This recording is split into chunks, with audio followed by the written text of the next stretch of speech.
While I was in labor delivering our twins, my husband Robert emptied our joint accounts. $87,000 gone in a single morning. "She'll be too busy with the babies to notice for months," he told his brother over the phone. When my family lawyer handed me the bank statements 3 days later, I smiled, then quietly liquidated the trust fund my grandfather had hidden from everyone, including Robert, and watched as his carefully planned new life with my former best friend crumbled before it could begin. The contractions had been coming for hours, each one more intense than the last, when I heard the soft ping of my phone from the hospital bedside table. Before we jump back in, tell us where you're tuning in from, and if this story touches you, make sure you're subscribed, because tomorrow I've saved something extra special for you. Probably another congratulatory message from a friend who'd heard I'd gone into labor early. The twins weren't supposed to arrive for another 3 weeks, but they had other plans, just like my husband Robert, apparently. "Dawn, honey, focus on your breathing," the midwife gently reminded me as I reached for the phone. A bank notification. Odd timing. $5,000 transferred from our joint savings to Robert's personal account. My financial analyst brain perked up despite the pain. That wasn't our arrangement. We'd agreed all baby expenses would come from the joint checking account. Another contraction hit before I could think more about it, the pain washing over me in a wave that made the world go white. By the time it subsided, Robert had returned from his mysterious errand, slipping his phone into his pocket with a smile that didn't quite reach his eyes. "Everything okay?"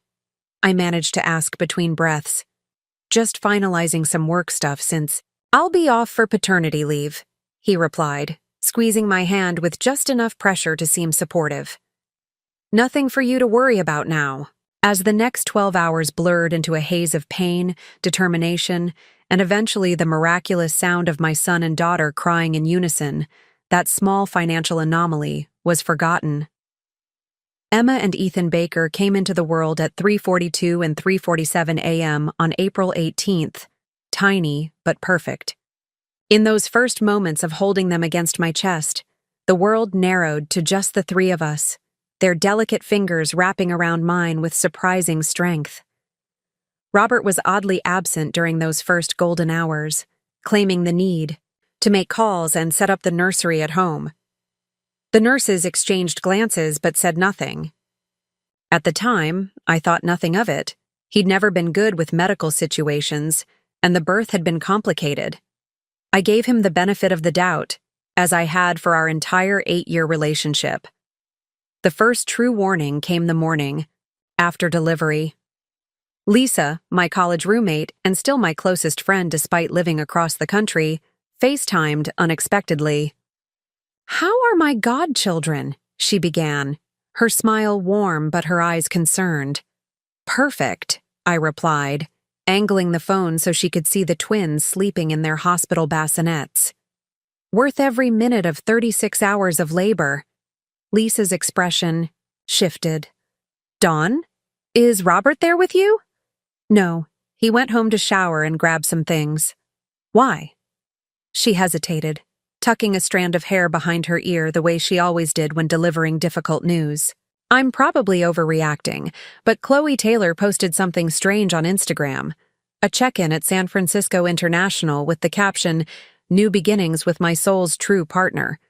And there was a man's hand in the photo." "Lisa, there are millions of men in California.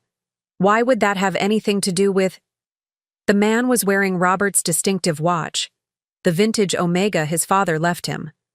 The room seemed to tilt slightly. That can't be right. Robert's just at home, preparing for us to come back tomorrow." The logical part of my brain started making excuses. Maybe it was an old photo.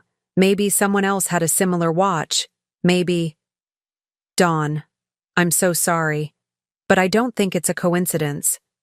Call him right now, please." I hung up and immediately dialed Robert's number with trembling fingers, the movement pulling at my IV line. The call went straight to voicemail. I tried again with the same result, then sent a text. "The twins and I miss you. When are you coming back? The three dots appeared, disappeared, then appeared again. Finally. Taking care of some important things. Back tomorrow. Get some rest. Something cold settled in my chest, a feeling I recognized from years of financial auditing. The moment when numbers don't add up, when something is deliberately hidden. I opened my banking app, ignoring the midwife's earlier advice to avoid screens and stress. What I saw stopped my breath more effectively than any contraction. Our joint savings account, $87,000 we'd built over years of careful planning, showed a balance of $212.37. Our checking account was down to $843. A series of transfers had emptied nearly everything into Robert's personal account, which was no longer visible to me. All transactions had occurred during my longest stretch of active labor. "Is everything okay, Mrs. Baker?" asked Jenny, the day nurse, entering with pain medication. I locked my phone screen, a strange calm settling over me. "Jenny, could you do me a favor? I need to speak with my family lawyer as soon as possible. His name is Carl Winston. There's been an unexpected development." Jenny's eyes widened slightly, but her professional demeanor didn't waver. "Of course. Would you like me to bring you the hospital phone? Your cell reception isn't great in this wing. Please." "And Jenny?" I added as she turned to leave. "Let's keep this between us for now." After she left, I looked at my sleeping twins, their tiny chests rising and falling in peaceful unison, blissfully unaware that their father was betraying us all. The fury rising within me was unlike anything I'd ever experienced, cold, precise, and absolute. Robert might have taken our savings, but he had no idea what resources I actually had at my disposal. The truth was, the financial analyst he'd met 8 years ago at a charity gala wasn't just a moderately successful professional, making a comfortable living. I was the granddaughter of Harold Morrison, who had built Morrison Financial Strategies from nothing into one of the most exclusive wealth management firms on the West Coast. My grandfather had insisted I make my own way in the world, proving myself on merit before anyone knew of my connection to him. The modest inheritance Robert knew about, the down payment for our house, was merely a tiny fraction of my actual family assets. What Robert didn't know, what no one knew except my grandfather, myself, and our family lawyer, was that on my 30th birthday last year, I had gained full control of a trust worth approximately $18.7 million. A trust I had kept secret not out of deception, but because grandfather had insisted I first find someone who loved me for myself, not my potential wealth. It seemed I had failed that test spectacularly. As the twins stirred in their sleep, I made a silent promise to them. Their father's betrayal would not define their lives or mine. Robert thought he was escaping with everything we had. He had no idea what was coming. The hospital room felt smaller the next morning. Fluorescent lights cast a harsh glow over everything, highlighting the sterile reality of my situation. My body ached in ways I'd never imagined possible. The C-section incision throbbed with each slight movement, and my arms trembled from the simple effort of holding one of the twins. The physical pain, however, was nothing compared to the hollow feelings spreading through my chest. Robert still hadn't returned. His last text, sent at 3 a.m. "Need more time. Don't worry about the accounts. We'll explain everything soon." I'd spent most of the night cycling between nursing the twins, crying silently into my pillow, and staring at the ceiling, replaying every moment of our relationship through this new, terrible lens. Had there been signs? The late nights at work? That had increased over the past year. The weekend conferences that suddenly required his attendance. His insistence that I stop working at the firm and take on freelance clients from home to prepare for motherhood. "Morning, Mama," Jenny said, entering with quiet efficiency. Her expression softened when she saw my red-rimmed eyes. "Rough night?" I attempted a smile. "Just new mom stuff." Preparing and narrating this story took us a lot of time, so if you are enjoying it, subscribe to our channel. It means a lot to us. Now back to the story.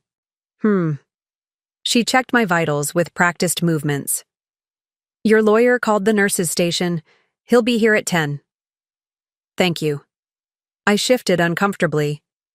Jenny, could you help me shower before he arrives? I need to feel more like myself. 40 minutes later, wearing the only clean clothes Robert had packed in my hospital bag, maternity leggings and an oversized button-down that allowed for nursing, I sat in a proper chair rather than the bed. Small victories. Emma and Ethan slept peacefully in their bassinets, their tiny features perfect in repose. The simple act of washing my hair and brushing my teeth had restored some sense of control, however illusory. When Carl Winston arrived, his imposing figure filling the doorway, I felt the first genuine relief since seeing those bank notifications. Carl had been my grandfather's attorney for 30 years and had watched me grow up. His silver hair and perpetually serious expression belied a fierce loyalty to the Morrison family. Dawn.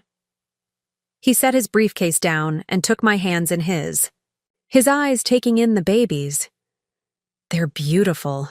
Your grandfather would have been proud. Tears threatened again at the mention of grandfather, who had passed away just 6 months earlier. He should be here to see them. He arranged for everything. Else, though, didn't he? Carl's voice held a note of grim satisfaction. I received your message. Tell me what's happened.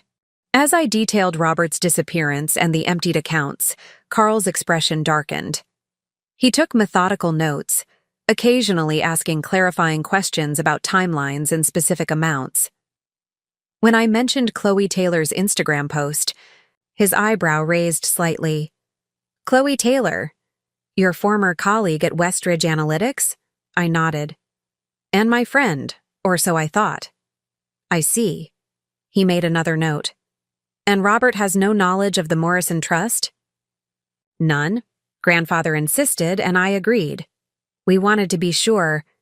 My voice caught. Well, I guess grandfather was right to be cautious. Indeed. Carl's expression softened momentarily. Dawn, I don't mean to add to your burden, but there's something else you should know. I received notification this morning of inquiries into your credit. Someone, presumably Robert, has attempted to open several credit lines in your name. The room seemed to tilt.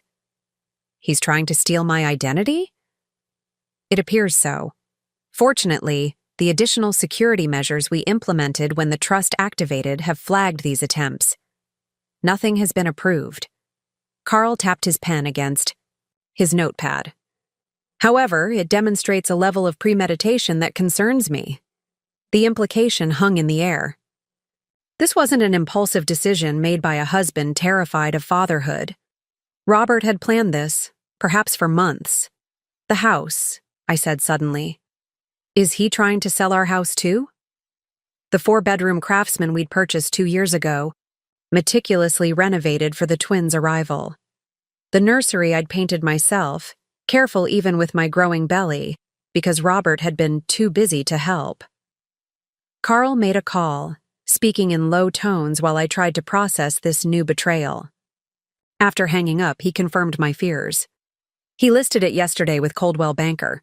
As it's in both your names, he can't complete a sale without your signature, but he knows a realtor who might not look too closely at paperwork, I finished. Robert's cousin Dean worked in real estate. Family loyalty ran strong in the Baker family, just not, apparently, to me or his children. Emma stirred, her tiny face scrunching before releasing a cry that seemed impossible from such a small body. I lifted her carefully, wincing at the pull on my stitches, and began to nurse. Carl politely averted his eyes, using the moment to arrange documents from his briefcase. What do I do now? I asked, my voice steadier than I felt.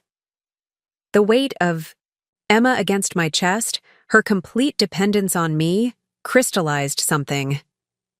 This wasn't just about Robert's betrayal or my wounded pride. My children's future security was at stake. Carl slid a folder across the rolling hospital table. First, we need to protect what's yours. I've prepared temporary freezes for your credit and financial accounts. We'll need to act quickly regarding the house. I recommend an injunction preventing any sale or transfer of property. And then we go after him. I finished, a cold clarity settling over me. Carl nodded, a hint of the predatory lawyer visible beneath his grandfatherly exterior. He doesn't know what resources you actually have at your disposal. That's our advantage. He took our savings thinking it was everything, I said, looking down at Emma's innocent face. He has no idea. No, he doesn't. Carl began organizing. Papers for me to sign. And by the time he finds out, it will be too late for him to counter. A soft knock interrupted us. Dr. Patel entered, clipboard in hand, her expression professionally neutral. Mrs. Baker, I'm here to check your incision, and I need to discuss your discharge plans. You were scheduled to leave tomorrow, but given the circumstances, we may need to reconsider. Do you have support at home? The question hung in the air, the reality of my situation suddenly stark. I had newborn twins, a body still healing from major surgery, and a husband who had abandoned us all. The carefully prepared nursery, the freezer meals I'd stocked, the elaborate birth plan, all assumed Robert's presence and support. For the first time since discovering Robert's betrayal, I faltered. Where would I go? How would I manage? Alone? Carl placed a steadying hand on my shoulder. Dr. Patel, Mrs. Baker will not be returning to her current residence. I've made arrangements at the Morrison family estate. Full-time nursing support is already being organized. Dr. Patel's expression cleared. That sounds appropriate. I'll update the discharge plan. She paused. And Mrs. Baker? I'm very sorry about your situation. As she examined my healing incision, I exchanged a look with Carl. The Morrison estate, my grandfather's sprawling property that had been sitting vacant since his death, awaiting my decision about its future. I hadn't been ready to return there, too full of memories and grief. Now it would become our sanctuary. 3 days after the twins' birth, I was wheeled out of the hospital's side entrance, away from the usual discharge area. Carl had arranged this discretion after we'd discovered a disturbing voicemail on my phone that morning. Robert, slurring. His words slightly, demanding to know when I'd be vacating our house so he could get it ready for market. The April sunshine felt surreal against my skin after days under fluorescent lights. I cradled Ethan while a nurse held Emma, both babies bundled against the spring breeze. A sleek black SUV with tinted windows waited at the curb. The driver, already loading my meager belongings? Mrs. Baker? A woman stepped forward from beside the vehicle. She was perhaps in her 50s, with silver-streaked dark hair pulled into a practical bun and keen eyes that missed nothing. She wore a simple navy pantsuit and carried herself with quiet authority. I'm Monique Griffith. Your grandfather called me his right hand for 22 years. Carl asked me to assist you during this transition. I vaguely remembered her from childhood visits to grandfather's office, the efficient executive assistant who had always had butterscotch candies in her desk for me. You worked with my grandfather, I said, adjusting Ethan in my arms, until the day he died. A flash of grief crossed her face before her professional demeanor returned. And now I work for you if you'll have me. The Morrison Trust includes provisions for my continued employment managing the estate and family affairs. Before I could respond, Ethan began fussing. Monique immediately stepped forward, her hands confident as she adjusted his swaddling with practiced ease. You have children? I asked, surprised. 3, now grown, and 5 grandchildren. A genuine smile softened her features. Harold, your grandfather, was godfather to my oldest. He made sure I could work and raise my family without compromise. Not common in the financial world 30 years ago.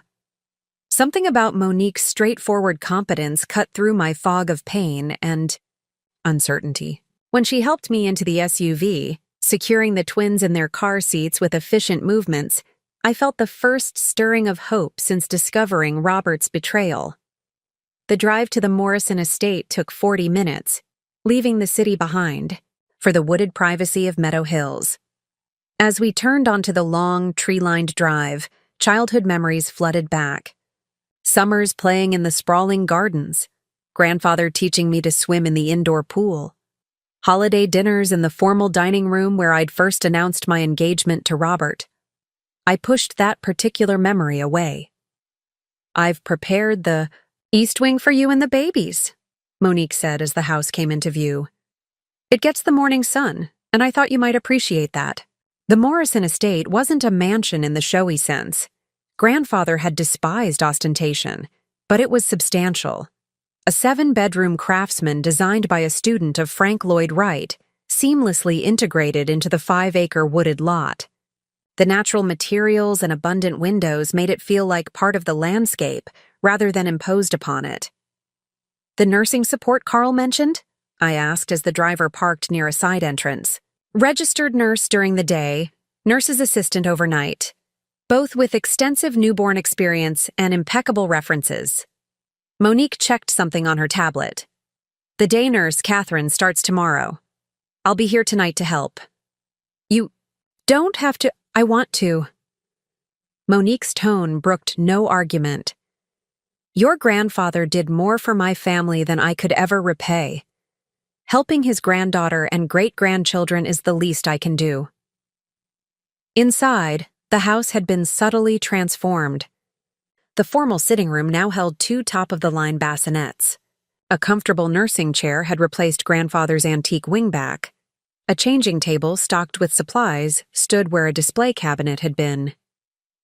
"You did all this in 3 days?" I marveled, carefully settling into the nursing chair as my incision throbbed. Harold always said to be prepared for every contingency. Monique handed me Emma, who had started to fuss. "After you told him about the pregnancy, he asked me to prepare for various scenarios, including one where you might need to return here." I looked up sharply. "He suspected Robert?" Monique measured her words carefully. "Your grandfather was an excellent judge of character. He had reservations about your husband's intentions. But he respected your choice and hoped he was wrong." As I processed this, Monique continued her tour, pointing out the refrigerator stocked with prepared meals, the hospital-grade breast pump, the intercom system installed in each room. She'd thought of everything. "There's something else you should see," she said after I'd fed and settled both twins. She led me to grandfather's study, a room that had always been his sanctuary.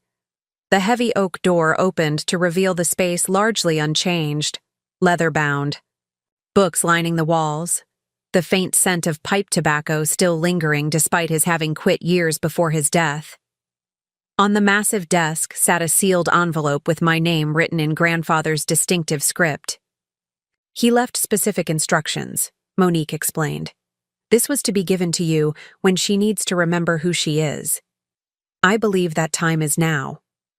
With trembling fingers, I broke the seal. Inside was a single page of grandfather's personal, stationery, and a small key.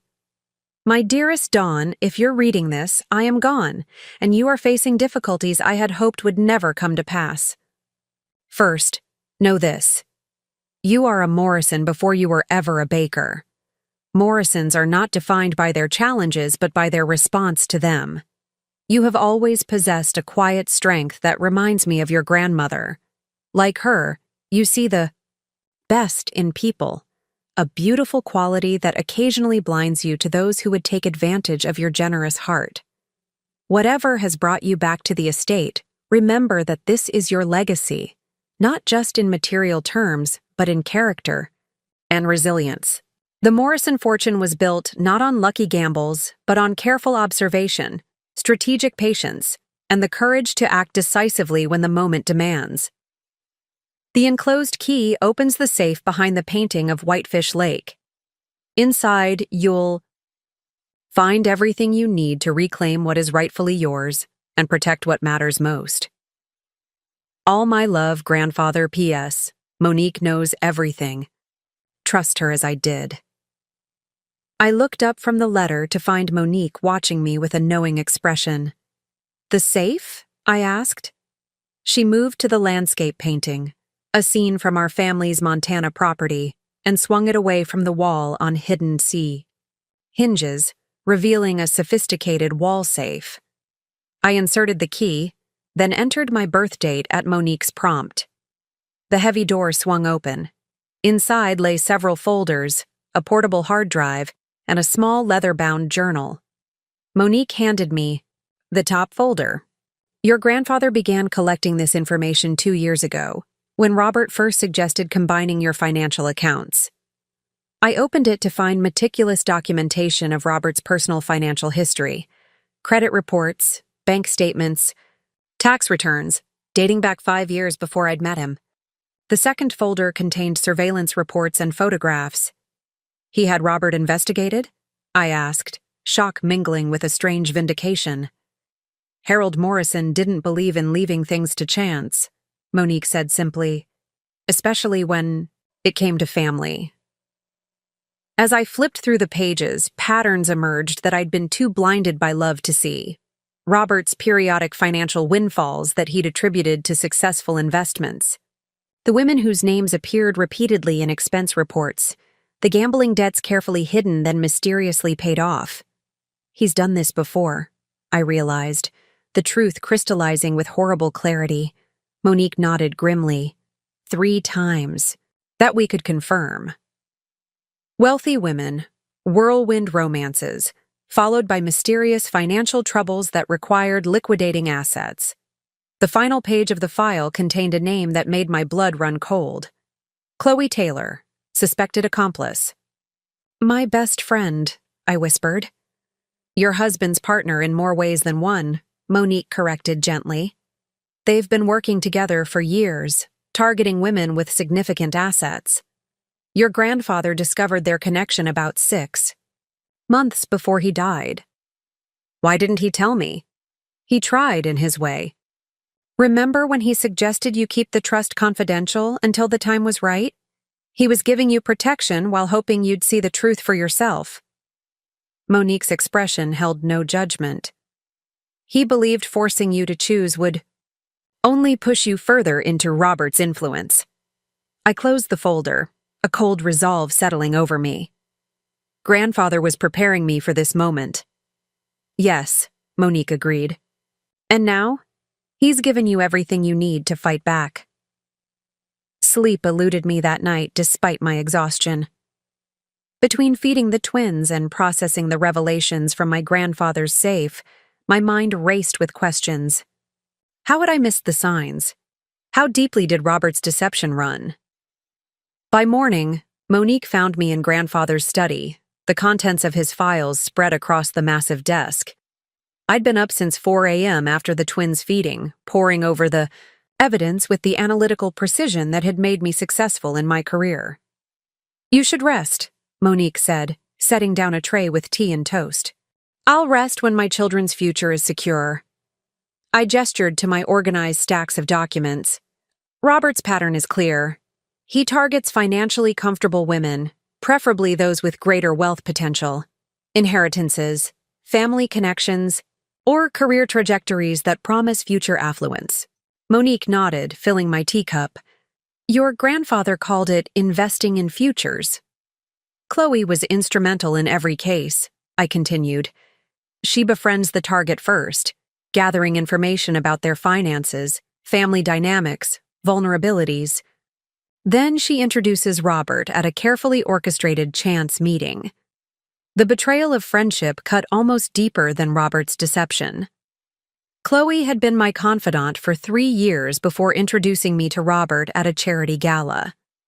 She'd helped me pick out my wedding dress, organized my baby shower, been the first person I'd called when the pregnancy test showed positive, all while helping Robert plan to take everything I had.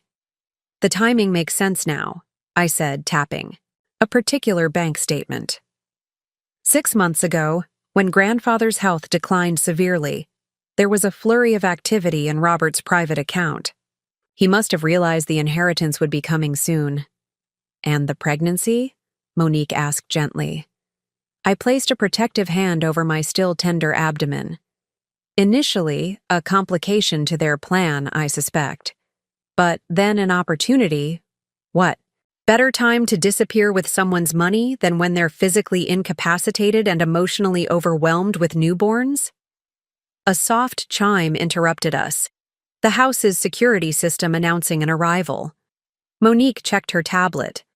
That's Catherine, the day nurse. Before you go, I said, there's something else. I slid across a document I'd found in the deepest folder. According to this, Robert has another identity. Martin Reynolds. He's used it for previous projects.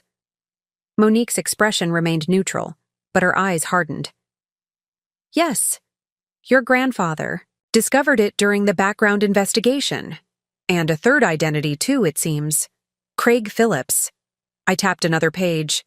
The real estate holdings under this name, paid for with money from his previous victims, I'm guessing, include a lake house in Wisconsin and a condo in Tampa. You've been thorough, Monique observed. I'm an analyst. Patterns are what I do. I gathered the papers into a neat stack. I need to see everything else. Credit card statements, phone records, email accounts. I need to know exactly how much he's taken, from me and from others. After Catherine was settled with the twins, Monique returned with her laptop and a secure phone. These are clean devices, she explained. We have to assume Robert has access to your regular accounts, possibly with tracking software. For the next 3 hours, we methodically pieced together Robert's activities over the past year. The picture that emerged was both infuriating and grimly validating. After gaining access to my regular banking passwords, likely from the family emergency contact information I'd provided during a particularly busy period at work, Robert had been systematically siphoning small amounts from my personal accounts for months. He was testing boundaries, I noted. Taking enough to build his escape fund, but not enough to trigger my attention. The real escalation began when my pregnancy was confirmed. Credit card statements showed purchases at high-end jewelers and restaurants, gifts and meals not for me, but for Chloe, hidden under vague business expense descriptions. Hotel charges in cities where Robert claimed to be attending conferences, always with an extra business dinner charge that matched Chloe's favorite champagne. There's a pattern to their movements, I observed, marking locations on a digital map. They've been preparing for this, establishing a new base somewhere. Monique zoomed in on repeated charges in Scottsdale, Arizona. This matches the property records for Craig Phillips. My phone, my regular one, buzzed with an incoming call. Robert's name flashed on the screen. Should I answer? I asked Monique, suddenly uncertain. Yes, on speaker. Remember, he doesn't. And know what you know? I took a deep breath and answered, my voice deliberately weak. Robert? Dawn. His voice held the perfect blend of concern and distraction. How are you feeling? How are the babies? We're managing, I said, fighting to keep my tone neutral. The nurses at the hospital have been helpful. When are you coming back? A pause. That's why I'm calling. There's been a situation with the Matthews account. The Singapore office needs me to fly out immediately. The Matthews account. A convenient fiction. I'd checked this morning. Robert's firm had no client by that name. Singapore? But the babies are only 4 days old. I infused my voice with a tremor. I need you here. Robert, I can't do this alone. I know, honey, and I'm sorry. But this is a career-making opportunity. We're talking a 7-figure commission. His voice lowered to a conspiratorial tone. This could set us up for years, Dawn. Think about the kids' college funds. College. Funds. As if he hadn't just emptied our savings account. The money from our joint accounts, I said carefully. Was that for your flight? Another pause, longer this time. What? Oh, that. Yes, partly. And I've been setting up some investments I've been researching. With the babies coming, we need to be more aggressive with our portfolio. I was going to surprise you when it all went through. Monique raised an eyebrow at the audacity of the lie. When will you be back? I pressed. 2 weeks, tops. Listen, I've got to run. Boarding soon. Kiss the little ones for me. Love you. The call ended before I could respond.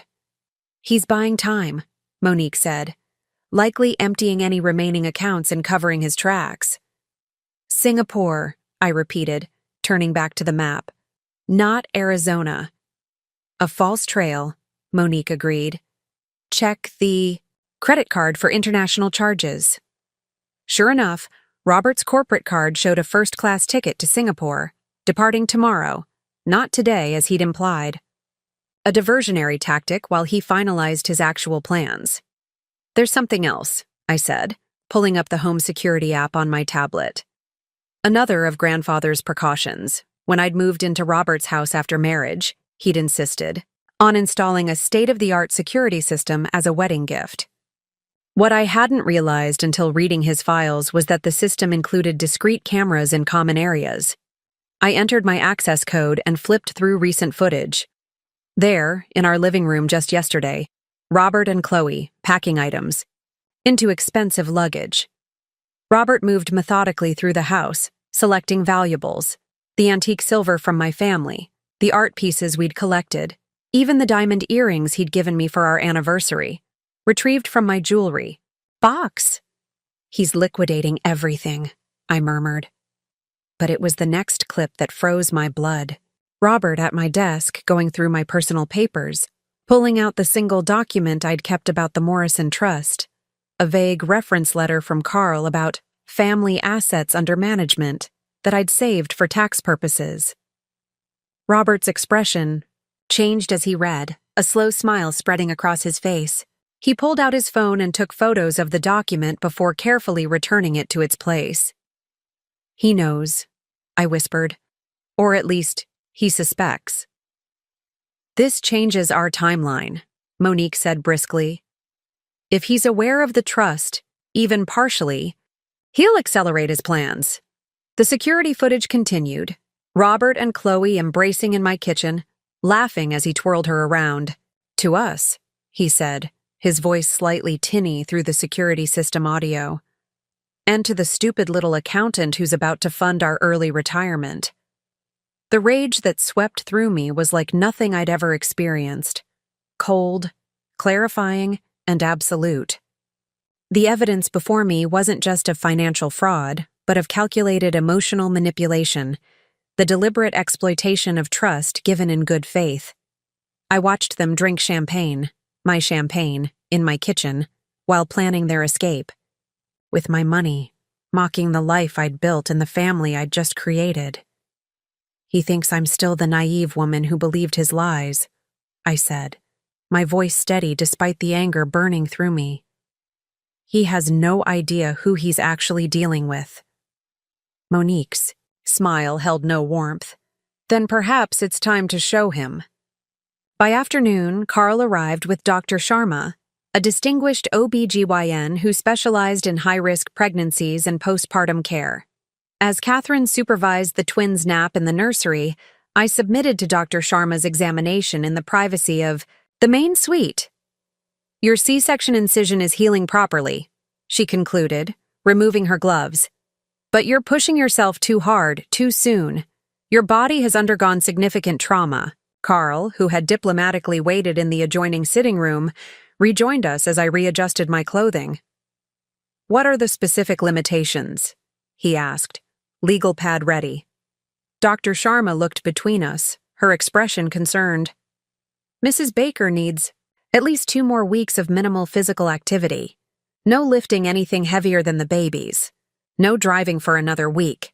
Limited stairs. And most importantly, proper rest between feedings. I waved away her concerns. I have help with the twins. My priority is... Your priority must be recovery, Dr. Sharma interrupted firmly. Stress impedes healing and can affect milk production. Whatever situation you're facing, you won't be able to handle it effectively if you collapse from exhaustion or develop complications. Carl made careful notes. And cognitively, hormonal fluctuations, sleep deprivation, how will these affect decision-making? I threw him a betrayed look, but Dr. Sharma nodded approvingly at the question. Postpartum cognitive function can be impaired, particularly with twins and the added stress Mrs. Baker is experiencing. Reduced attention span, memory lapses, and emotional volatility are common. I would recommend against making major financial or legal decisions without consulting trusted advisors. I'm perfectly capable, I began. Of course you are, Dr. Sharma said, her tone gentler. But even Olympic athletes need recovery time after performance. Your body has just completed a marathon. After providing detailed care instructions and scheduling a follow-up visit, Dr. Sharma departed, leaving Carl and me alone in the sitting room. I know you're frustrated, he said before I could speak. But we need to be realistic about your current limitations. Robert has mobility, energy, and single-minded focus. You're recovering from major surgery while caring for newborns. And that's exactly why I can't afford to wait, I countered, shifting uncomfortably as my incision throbbed. Every day gives him more opportunity to disappear with my money. Our money, Carl corrected gently. The Morrison Trust remains untouched and secure. What Robert has taken, while substantial to most people, is a fraction of your actual assets. It's not about the amount, I insisted. It's about justice, about consequences. Carl's expression softened. I understand. But you need to consider the full landscape. He opened his briefcase and withdrew several folders. I've compiled reports on our current position. You should review them before we determine next steps.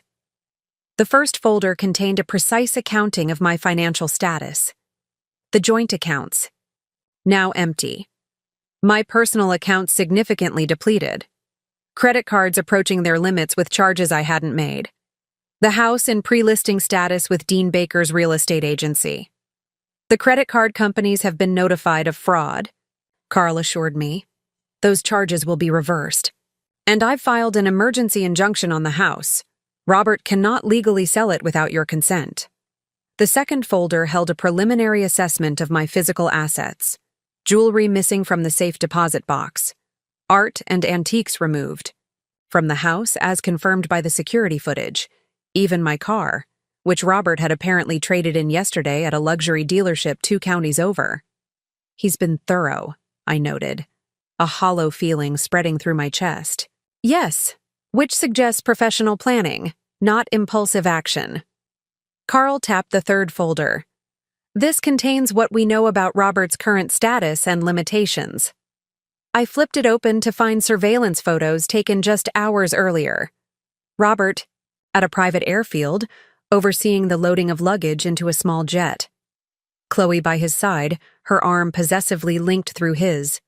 The timestamp showed 10:17 a.m., contradicting his claim of being en route to Singapore. Where was this taken? I asked. Van Nuys Airport. Our investigator reports the flight plan was filed for Scottsdale. They landed approximately 1 hour ago, the Arizona connection confirmed. What about the Singapore ticket? Never boarded. It was a diversion, as you suspected. I studied the remaining pages. Property records for the Scottsdale address held, under the Craig Phillips identity, utility activations, recent deliveries of high-end furniture and electronics. He's setting up their new life, I murmured. Using my money to create a luxury nest. Yes, but his haste creates vulnerabilities. Carl indicated several highlighted sections. The Scottsdale property was purchased only 4 months ago. The title transfer shows irregularities that could be contested. And most significantly, he's using finances and identities we can track. The implications were both encouraging and sobering. Robert had prepared his escape, but not as thoroughly as he believed. He had resources and mobility that I currently lacked, but his confidence might lead to mistakes. What about the Morrison Trust? I asked. How vulnerable is it, given what he knows? Carl shook his head. The trust is structured with multiple layers of protection. Even with the information from that letter, he cannot access the principal. At most, he might attempt to manipulate you into making transfers once he believes you have control. Which I already do, I pointed out. Yes, but he doesn't know that. Carl's expression was grave. Your greatest vulnerability isn't financial, Dawn. It's the twins. My heart stuttered. You think he would try to use them? Not directly. Robert has shown no interest in fatherhood, but legally, he could petition for custody or visitation as leverage to extract financial concessions. The thought of Robert using Emma and Ethan as pawns made my blood run cold. He abandoned them at birth. Surely no courts prefer to maintain parental relationships when possible, Carl interrupted gently. While his actions are deplorable, abandonment for less than a week wouldn't automatically terminate parental rights. Another limitation I hadn't fully considered, my strength, my fierce love for my children, could also be exploited as a weakness. So I'm stuck here recovering while he liquidates my assets and establishes his new identity, potentially preparing to use my children as bargaining chips. The unfairness of it burned. Not exactly. Carl closed the folders with methodical precision. You have limitations, yes. But you also have resources Robert cannot imagine. On cue, Monique entered with a secure tablet. Dr. Sharma has left. Catherine reports the twins will likely sleep another hour. She noted my frustrated expression. I see Carl has covered our current challenges. Dawn needs to understand what she's facing, Carl said unapologetically. And what I can't do, I added bitterly. Monique set the tablet before me. Perhaps it's time to focus on what you can do. The screen displayed a secure messaging system I recognized from my work with financial clients. Morrison Financial's proprietary communications platform. Your grandfather maintained relationships with financial institutions worldwide, Monique explained. Banking houses, investment firms, regulatory agencies, people who owe the Morrison name favors or professional courtesies. People who can move more quickly than legal channels, Carl added. While respecting legal boundaries, of course. I looked between them, understanding dawning. You're suggesting we use grandfather's network to track and intercept Robert's activities. Among other things, Monique confirmed. Your limitations are real, Dawn. You need physical recovery and time with your children. But your mind is sharp, and your financial expertise is intact. And you have us, Carl added, along with resources Robert doesn't know exist. I thought of grandfather's letter. The Morrison fortune was built not on lucky gambles, but on careful observation, strategic patience, and the courage to act decisively when the moment demands. I need a complete picture, I decided. Every account Robert might access, every alias he's used, every connection to Chloe and their previous victims. And I need to understand exactly what legal actions are available to me. Carl nodded approvingly. I've already begun compiling the legal options. We can move on multiple fronts simultaneously. And I'll coordinate with Catherine to ensure your physical needs are met, Monique added. Your recovery is not a limitation. It's a priority that enables everything else. For the first time since discovering Robert's betrayal, I felt the fog of helplessness lifting. Yes, I was physically constrained. Yes, my energy was divided between healing and caring for newborns. But my mind was clear, my determination unshaken, and my resources far greater than Robert could possibly imagine. I might be temporarily limited, but I was far from powerless. The twins' midnight feeding coincided with a thunderstorm that rattled the estate's windows. As I nursed Ethan, watching lightning illuminate the gardens in blue-white flashes, fragments of memory began surfacing, moments that had seemed insignificant, but now revealed themselves as critical puzzle pieces. Robert's brother, I said suddenly, as Monique entered with a cup of herbal tea. She'd insisted on helping with the night shift despite Catherine's presence, claiming insomnia but revealing her dedication. "Monty?" she asked, setting down the tea within my reach. "Yes. The call Robert, made from the hospital when I was in labor. He was talking to Monty about the money transfers." I shifted Ethan to my other breast, wincing slightly. "Monty's involved somehow." Monique made a note on her ever-present tablet. "Your grandfather's files mentioned Robert's brother as a person of interest, but we couldn't establish direct involvement." "There was something else in that call," I continued, closing my eyes to better recall the overheard conversation. "Robert mentioned the Vancouver property being ready. I assumed he meant a business investment, but now—" "Another safe house," Monique concluded. "We'll investigate properties in Vancouver connected to either brother or their known aliases." As Ethan finished nursing and drifted back to sleep, another memory surfaced. "The prenuptial agreement," I said, the realization striking like the lightning outside. "The lawyer who drafted it, Jasper Willis, was recommended by Chloe, not my usual firm. Said he specialized in protecting women's assets." Monique's eyes narrowed. "That's significant. I need to see that agreement again." Willis insisted on certain clauses that seemed beneficial to me at the time. Separate property protections, financial disclosure requirements. But what if they were designed to create specific vulnerabilities? "I'll have Carl obtain a copy first thing tomorrow," Monique promised, taking Ethan to burp him. Thunder crashed outside, and Emma startled awake in her bassinet. As I soothed her, another connection clicked into place. The charity gala where I met Robert. It was for childhood literacy. But Robert has never shown interest in education initiatives since then. He even complained about our donations to similar causes. "A calculated entry point," Monique suggested. "He studied your giving patterns." "Yes, but that's not what bothers me."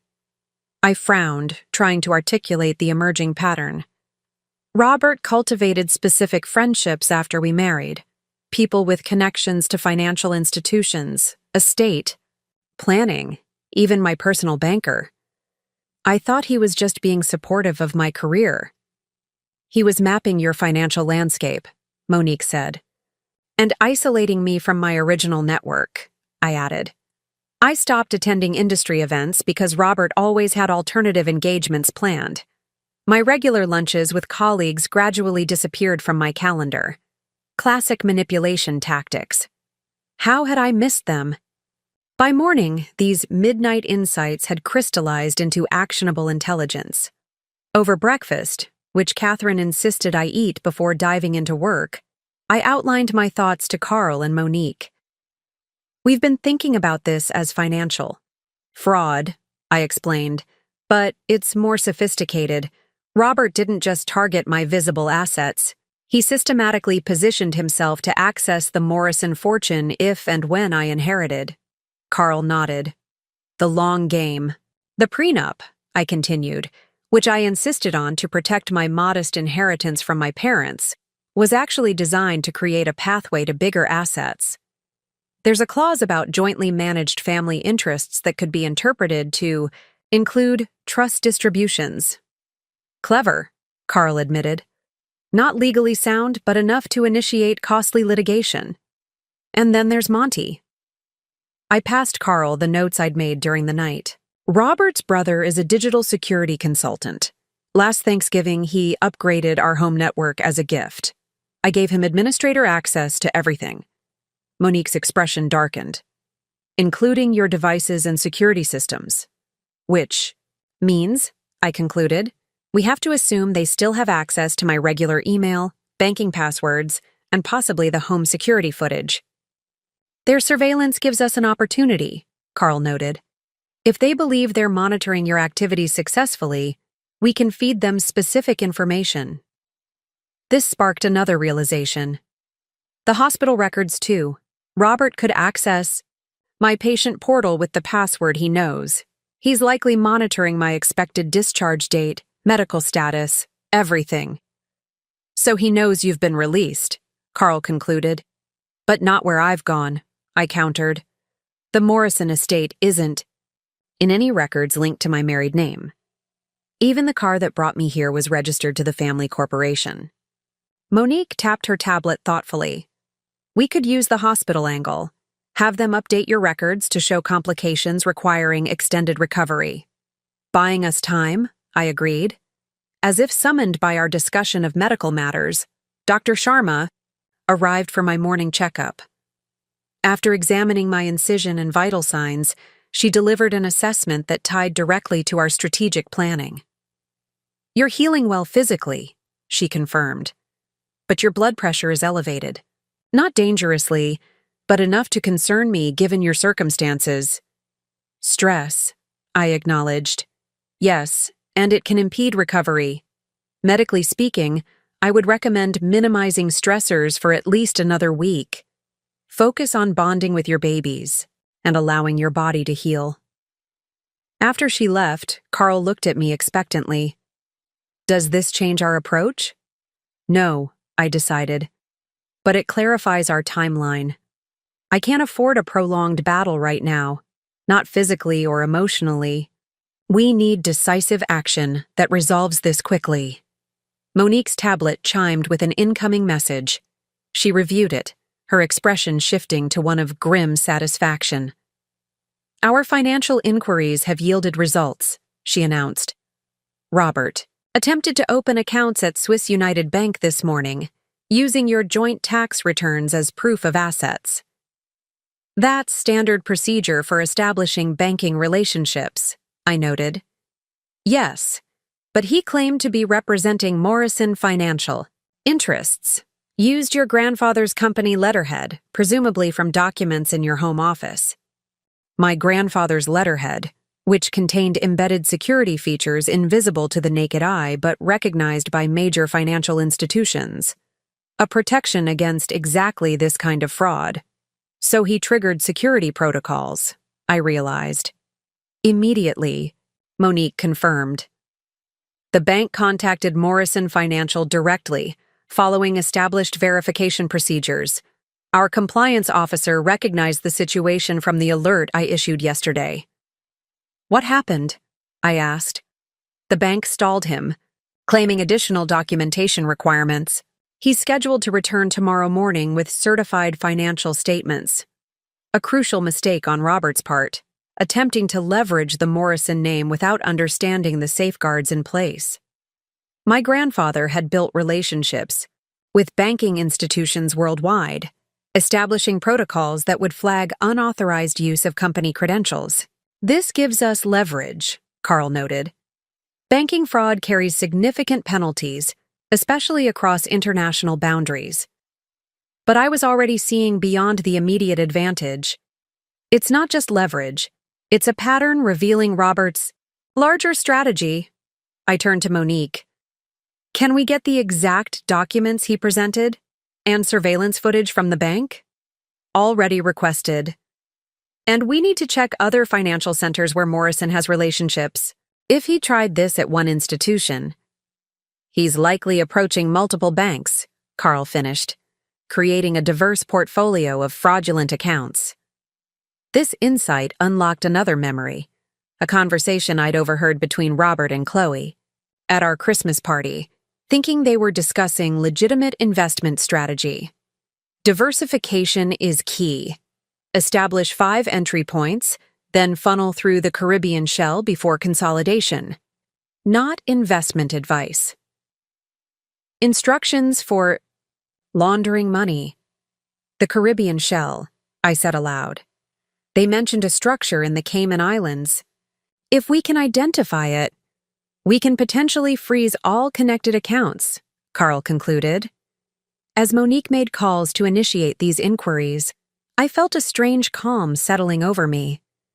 The fragments were aligning, the pattern emerging with clarity that only my analytical mind could fully appreciate. Robert and Chloe had been meticulous in their planning, but they'd made the critical error of underestimating both me and the legacy I carried. They saw only the surface. A new mother, physically, vulnerable, emotionally overwhelmed. They didn't recognize the Morrison beneath the baker.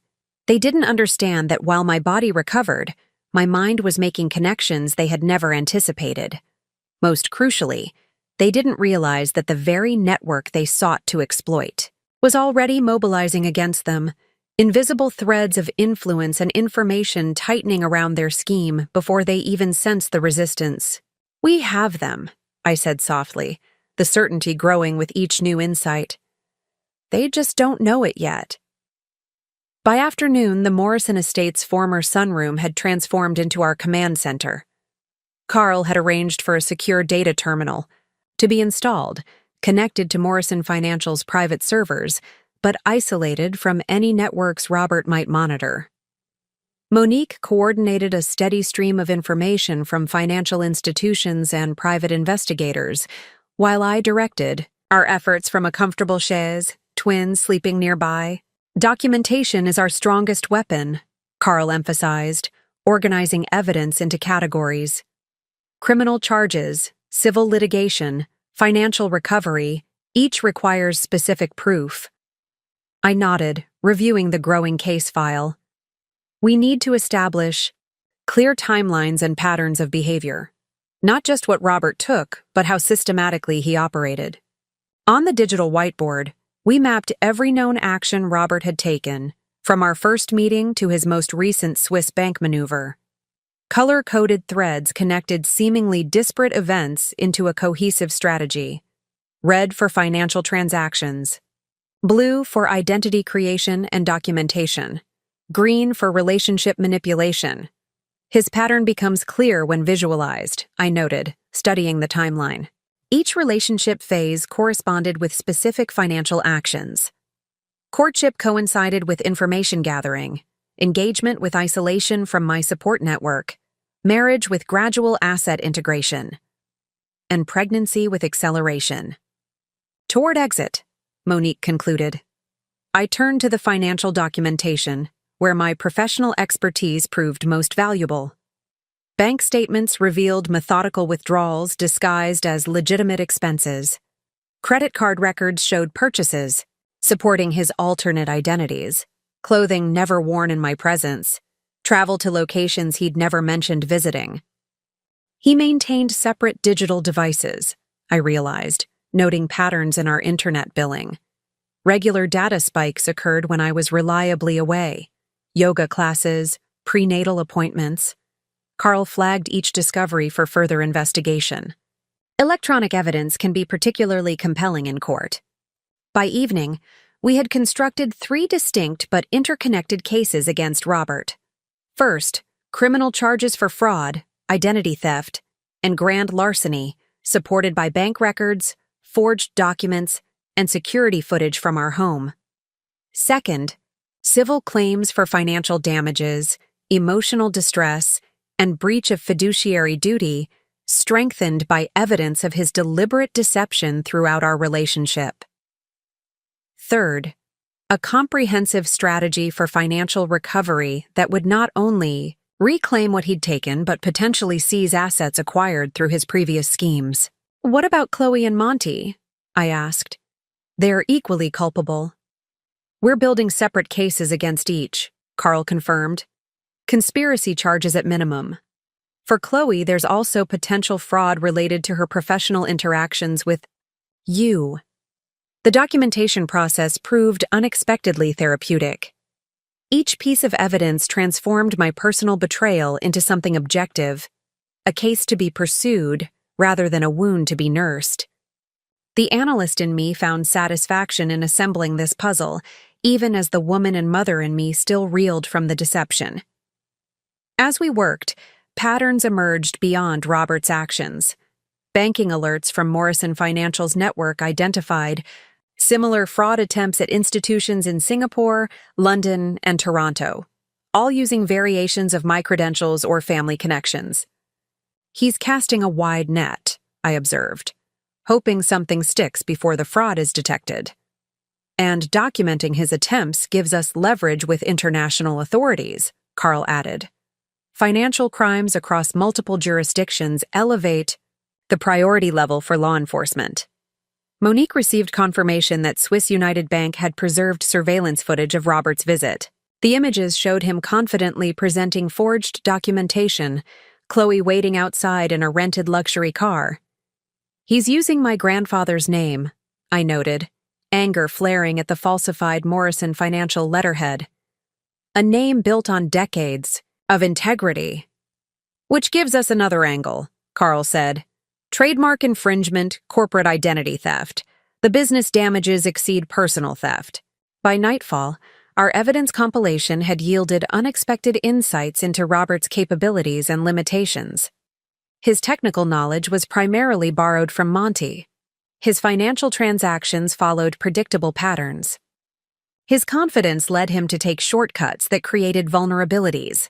Most significantly, he consistently underestimated institutional safeguards, believing his charm and surface-level knowledge sufficient to bypass security measures designed by experts like my grandfather.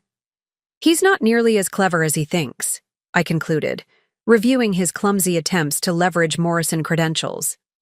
"His success relies on targeting women during vulnerable periods and exploiting emotional manipulation, not actual financial expertise, which makes your analytical abilities his blind spot," Monique observed.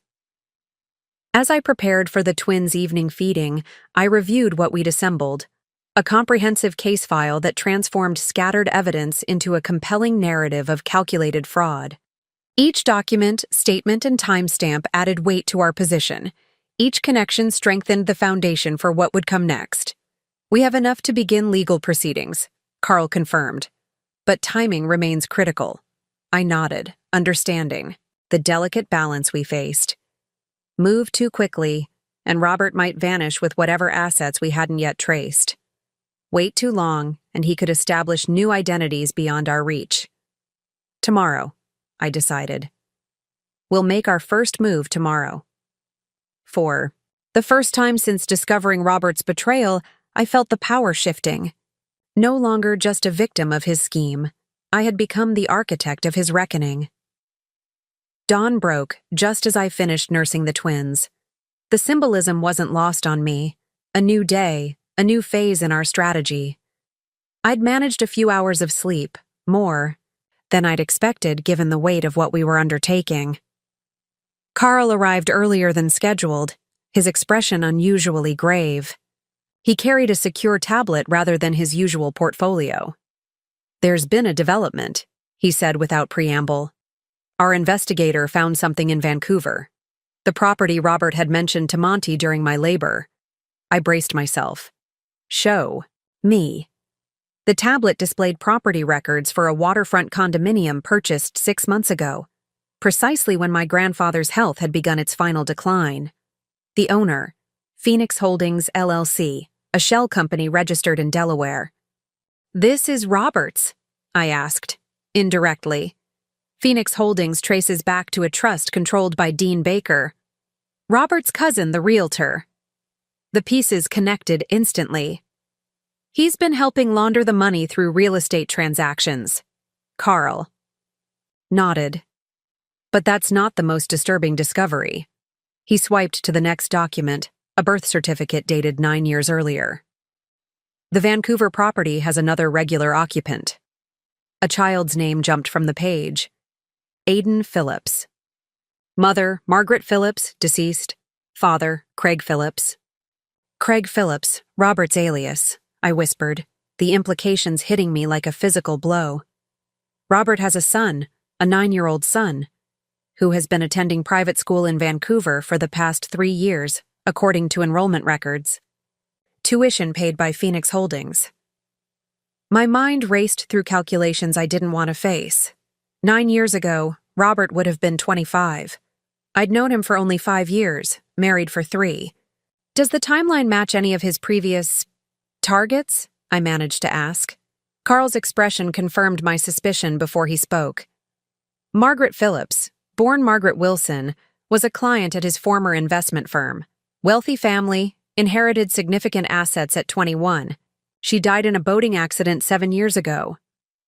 "Accident?" I questioned, already knowing the answer. Investigation was inconclusive. No charges filed. Her family raised questions but couldn't prove anything. Shortly after, Craig Phillips disappeared, with their son. Carl hesitated before continuing. According to our investigator, Aiden has been told his father travels for business. He stays with a nanny when Robert is away. A child. An innocent child caught in Robert's web of deception. The revelation transformed everything, not just my understanding of Robert's capacity for betrayal, but the scope of his crimes and callousness. He was never going to Singapore, I realized. Or Arizona. The Scottsdale property was another misdirection.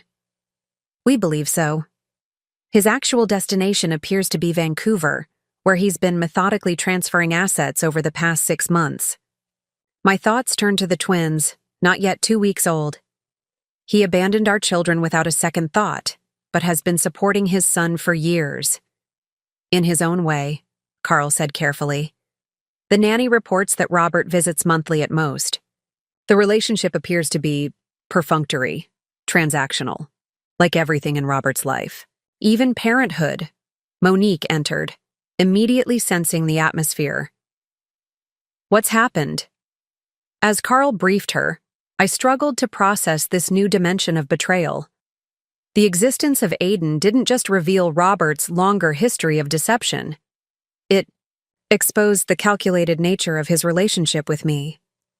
I hadn't been chosen for compatibility or love, but for financial potential after his previous scheme. We need to modify our approach, I said finally. The criminal case just became more complex. If Robert defrauded Margaret Phillips before her death, it could elevate the investigation to include questions about her accident, Carl confirmed. And there's Aiden to consider, I added. An innocent child who deserves protection. Monique studied the property records thoughtfully. This may actually strengthen our position. Robert can't disappear completely while maintaining his relationship with his son. A vulnerability in his planning, I agreed. He's created an anchor he can't easily abandon. Carl made notes on his tablet. I'll update our filing to include this information, and I'll contact Canadian authorities regarding potential international fraud charges. As they discussed legal implications, I found myself drawn to the photo of Aiden included in the school records. A solemn-faced boy with Robert's distinctive eyes, but none of his practiced charm. A child who'd lost his mother under suspicious circumstances and lived with Robert's intermittent presence as his only parental figure. We need to ensure Aiden is protected when this all comes to light, I insisted. Whatever Robert has done, his son shouldn't suffer for it. Of course, Carl assured me. We'll request appropriate intervention from family services. The discovery of Robert's son added moral complexity to our pursuit of justice. No longer was this simply about recovering stolen assets or punishing betrayal. A child's welfare had entered the equation, a child who might soon learn devastating truths about his father. There's something else, Monique said, reviewing additional files on her tablet. Financial records from Phoenix Holdings show regular payments to a medical facility in Toronto. Specialized care for someone named Eleanor Phillips. Another family. Member? I asked. Margaret's mother. Aiden's grandmother. She has advanced Parkinson's disease. Robert appears to be covering her care costs. This detail didn't align with my understanding of Robert's character. He's paying for his former mother-in-law's medical treatment? Why would he? Control, Carl suggested. Or perhaps insurance. If Eleanor knows something about her daughter's death, keeping her comfortable ensures her silence, Monique finished. The depths of Robert's manipulation extended further than I'd imagined possible. Not just financial fraud or marital betrayal, but potentially something far darker. Something that crossed into territory I hadn't wanted to contemplate. We need to move faster than planned, I decided, a new urgency driving me. Robert isn't just a con man. He's dangerous in ways we're only beginning to understand. Carl nodded grimly. I'll make the calls now. As he stepped out to initiate our legal proceedings, I looked down at Emma and Ethan sleeping peacefully in their bassinets. They were safe. They would remain safe. but somewhere in Vancouver, another child remained in the orbit of a man whose moral boundaries seemed to disappear further with each revelation. Justice was no longer just about my betrayal. It had become about protection, for my children, for Aiden, and potentially for others I didn't yet know about. The discovery of Aiden and the suspicious circumstances surrounding Margaret Phillips's death demanded a complete recalibration of our strategy. Within the hour, Carl had assembled a virtual meeting with key allies, a former FBI financial crimes specialist now in private practice, a prosecutor who specialized in cross-border fraud cases, and Lisa, my friend who had first alerted me to Robert and Chloe's relationship. "We need a multi-pronged approach," I stated, addressing the secure video conference from my position on the study's couch. "The financial recovery remains important, but protecting Aiden and establishing the full scope of Robert's crimes takes precedence." The former FBI agent, Martin Reeves, nodded his agreement. "Based on what you've shared, we're looking at potential charges spanning at least 3 jurisdictions: financial fraud here, banking violations in Switzerland, and possible criminal investigation in Canada regarding Margaret Phillips. Our strongest leverage is speed and surprise," added Sandra Jenkins, the prosecutor. "Baker believes he has at least several weeks before you're physically recovered enough to discover his actions. That overconfidence creates an opening." Lisa, who had taken a red-eye flight to join us in person, provided crucial context.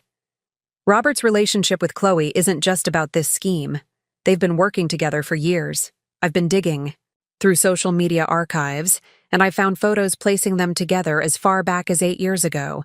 Always in the background, always careful, but definitely together." "Before Margaret's accident," I noted. "Long before," Lisa confirmed grimly.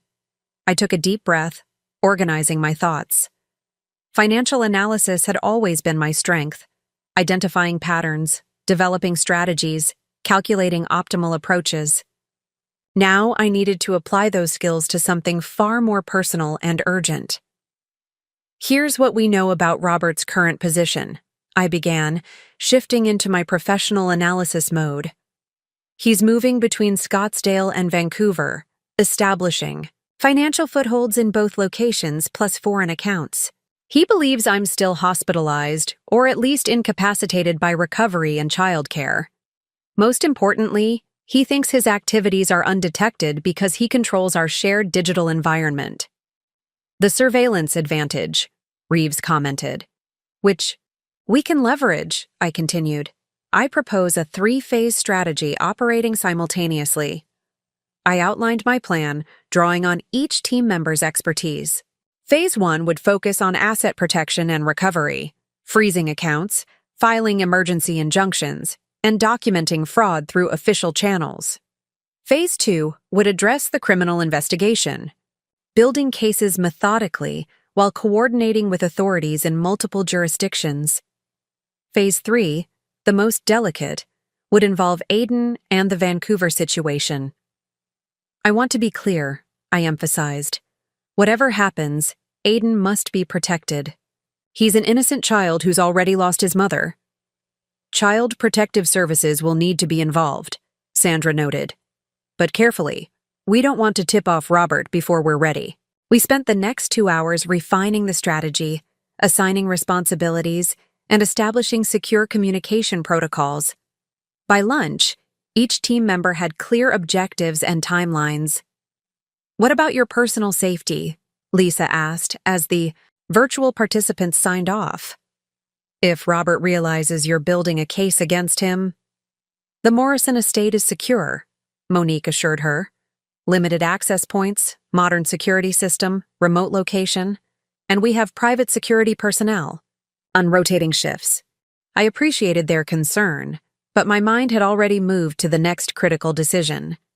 We need to establish what Robert can see through our digital footprint. What trail should we create to maintain his false sense of security? Carl nodded, approvingly. Misdirection while we position our resources. Exactly. I turned to Monique. Can we ensure the hospital records show I'm still there? Dealing with recovery complications? Already arranged. According to official records, you're battling a post-surgical infection requiring extended hospitalization. And my regular email and phone? We've set up automated responses and limited activity that suggests you're focused entirely on medical concerns and the twins. I considered our position carefully. My financial training had taught me that timing was often the difference between success and catastrophic failure. Move too early with insufficient preparation, and Robert would simply disappear with whatever assets he'd already secured. Wait too long, and he might harm others or establish himself beyond our reach. We need a triggering event, I decided. Something that will make Robert act predictably while revealing his vulnerabilities. Lisa leaned forward. What kind of trigger? Money, I said simply. Robert's primary motivation has always been financial. His actions with Margaret, with me, even his limited engagement with Aiden, all fundamentally transactional. Carl caught my direction immediately. We make him believe there's a significant sum suddenly within reach. Precisely. A portion of the Morrison Trust appearing to become accessible due to some administrative development. I turned to Monique. Can we create a legitimate-looking notification about a trust distribution that would reach Robert through channels he monitors? A phantom distribution, Monique mused. Yes, we could have the notification sent to your regular email, which we know he's accessing. Make it appear that a significant sum is being prepared for transfer to accounts you control. He won't be able to resist, Lisa agreed. It's exactly the opportunity he's been positioning himself for. But we control exactly what he sees and when, I added. We can include specific account information that we're monitoring, creating, a trail that leads exactly where we want him to go. As we refined this approach, I felt my analytical mind fully engaging with the challenge. This wasn't just about justice anymore. It was a complex financial and legal chess match where anticipating Robert's moves allowed us to position our counter-moves with precision. What about Chloe? Lisa asked. She's equally involved. The same. Trigger will work for both, I explained. Where Robert goes, Chloe follows. Their partnership appears to be both professional and personal. By evening, our strategy had crystallized into a detailed action plan with contingencies for various scenarios. Each team member understood their role in the carefully choreographed sequence that would unfold over the next 72 hours. It won't be simple, Carl cautioned. Robert has proven himself adaptable and calculating. Yes, I agreed. But he has weaknesses too. His arrogance, his underestimation of women, and most importantly, his belief that I'm still the trusting, naive person he married. I looked down at the twins, sleeping peacefully nearby, unaware of the complex operation forming around them. For them, for Aiden, and for myself, I would ensure that Robert faced the consequences of his actions, methodically, legally, and with the precision that had defined my professional life. Tomorrow morning, I decided, we begin at dawn. While Robert believed I remained helplessly confined to a hospital bed, the next 48 hours witnessed a flurry of carefully concealed activity. Each move was calculated to remain invisible to his monitoring while positioning our countermeasures. The Phantom Trust notification was crafted with meticulous attention to detail. Morrison financial letterhead, proper legal terminology, and the signature of a trust officer Robert had researched but never met. It referenced a $3.7 million distribution scheduled for release in 3 days, pending final administrative approval. The amount was substantial enough to trigger Robert's greed, but not so extravagant as to raise his suspicion.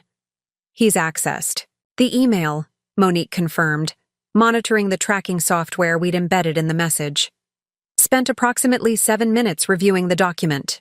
And now he'll research the details to verify authenticity, I predicted. Everything must hold up to his scrutiny. Carl had ensured that superficial investigation would confirm our fabricated narrative. The trust officer existed.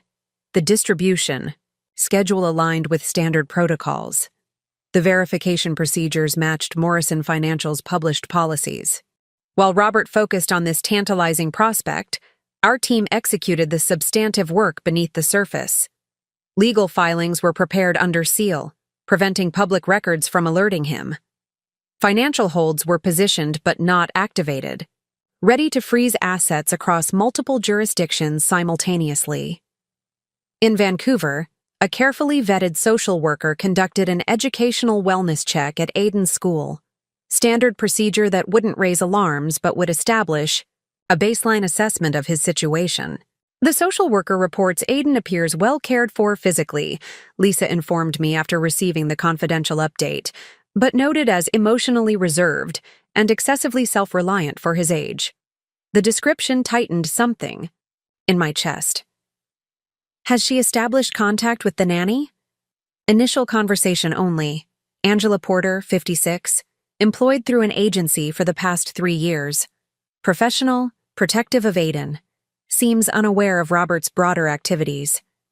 Meanwhile, Catherine continued providing excellent care for the twins, allowing me precious hours to direct our operation despite my still recovering body. Dr. Sharma had reluctantly approved my increased activity level, provided I maintained strict rest periods and limited physical exertion. Your incision is healing well, she noted during her checkup, but your body is still recovering from major surgery while producing milk for 2 babies. There are physiological limits even determination can't overcome. I acknowledged her concern while privately calculating how to maximize my effective working hours. Emma and Ethan needed me, but so did this operation, and possibly Aiden too, though he didn't know it yet. By the second evening, Robert took his first predictable step. He attempted to contact my banker, actually a Morrison Financial employee, briefed on our operation to discuss family financial planning in light of recent developments. He's requesting a video conference tomorrow morning, Monique reported. Claimed to be acting as your financial advisor with your authorization. Perfect, I said. We'll provide just enough information to guide his next move. That night, as I nursed the twins in the quiet darkness, I felt a strange duality, physically still in the vulnerable state of early motherhood, while mentally orchestrating a complex financial and legal operation. The contrast wasn't lost on me. While Robert believed me incapacitated by the very children he'd abandoned, those quiet hours with Emma and Ethan had become my time for clearest thinking. Robert had no idea that with each passing hour, the net around him tightened, invisible threads of legal, financial, and personal accountability drawing inexorably closer while he chased the phantom millions we'd dangled before him. Dawn was breaking as I finalized preparations for Robert's video call with our planted Morrison Financial advisor. The irony wasn't lost on me. While he believed he was manipulating my financial team, he would actually be revealing crucial information to my allies. Jenny's here, Monique announced, escorting my former hospital nurse into the study. I looked up in surprise. Jenny? I didn't realize you were part of today's operations. Jenny smiled, setting down her nursing bag. When Monique explained what was happening, I volunteered. That man doesn't deserve to get away with abandoning you and these beautiful babies. Her presence represented something I hadn't anticipated, the growing circle of support forming around me.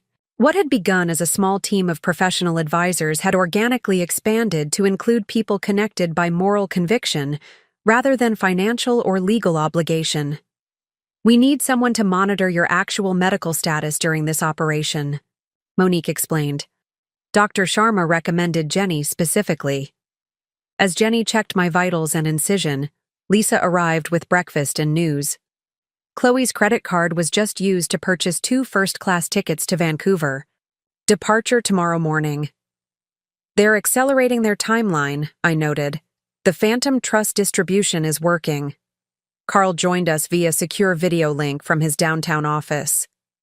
The legal team is assembled. Judge Winters has agreed to review our emergency filings today.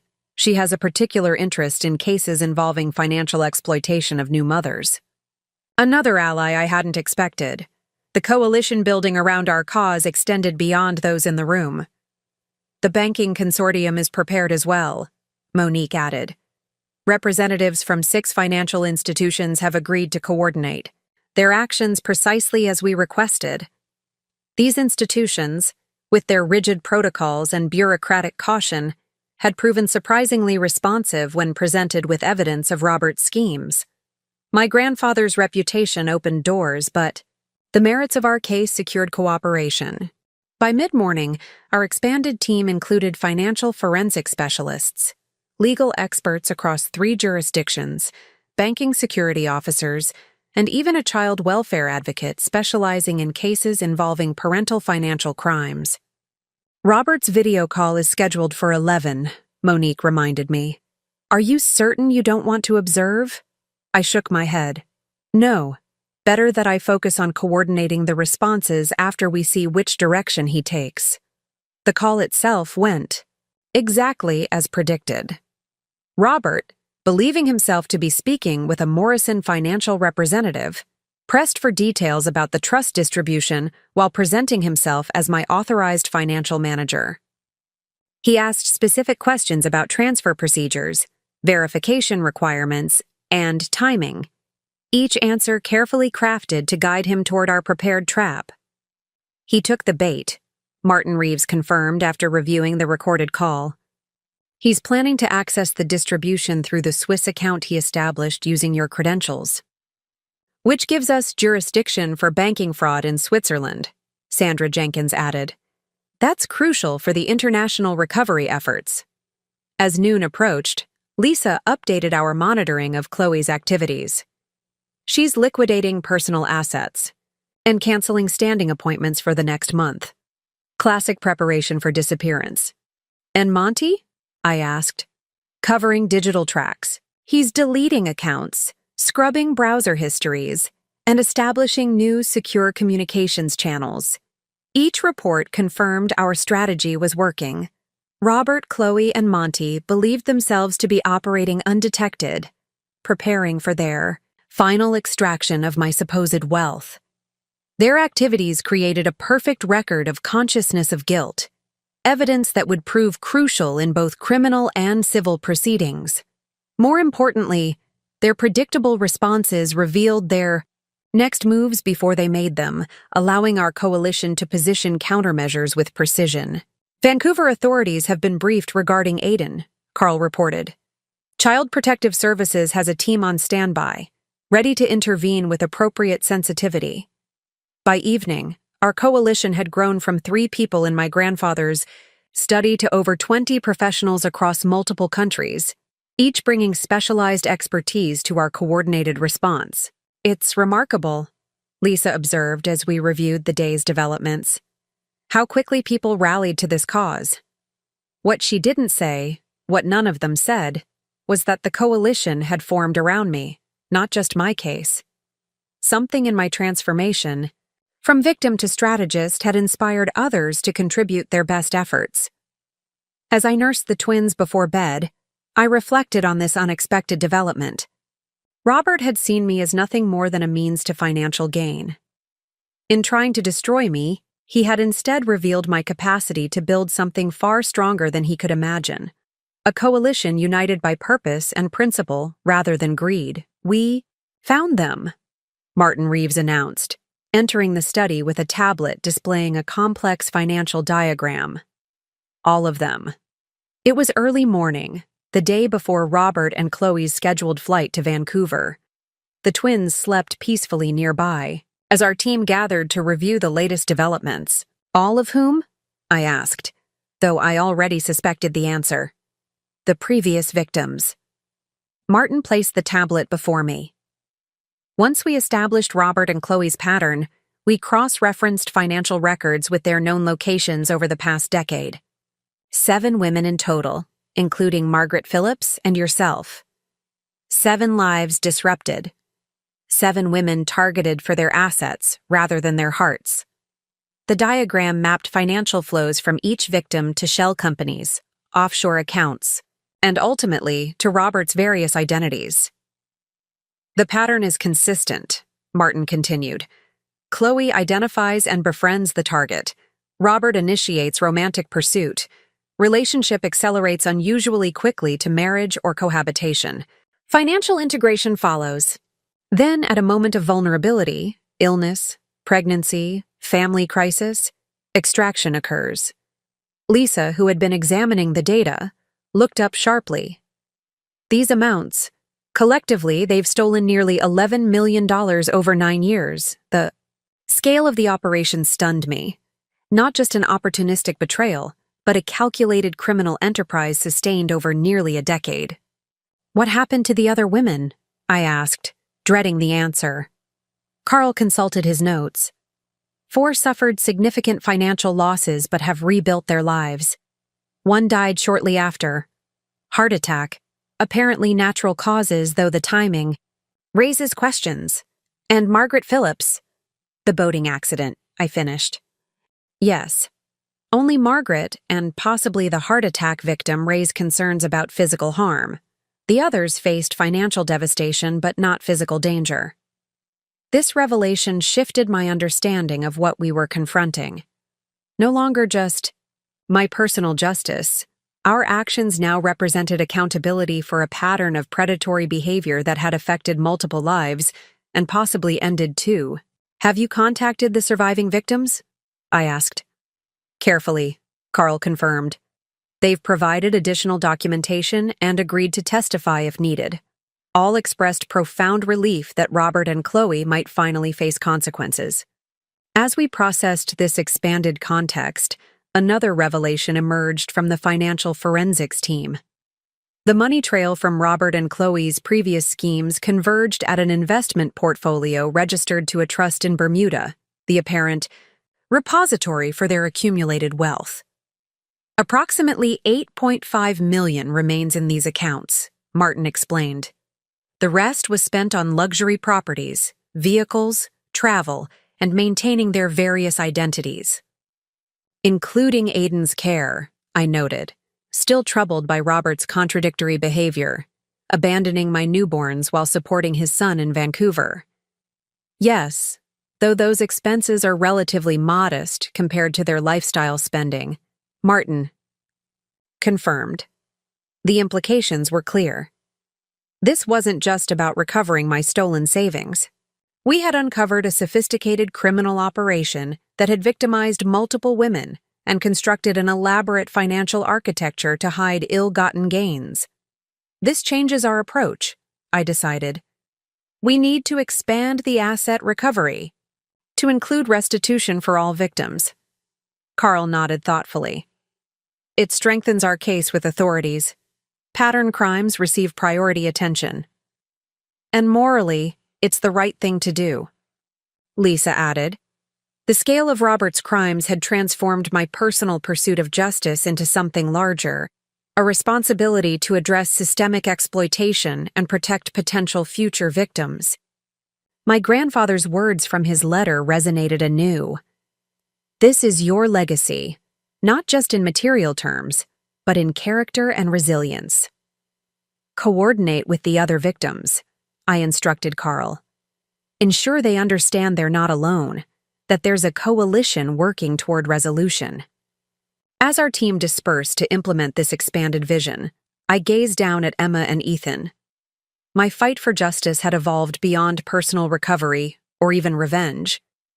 It had become about accountability for a pattern of predation, about healing for multiple families, about ensuring that Robert, Chloe, and their network faced consequences proportional to the harm they had caused.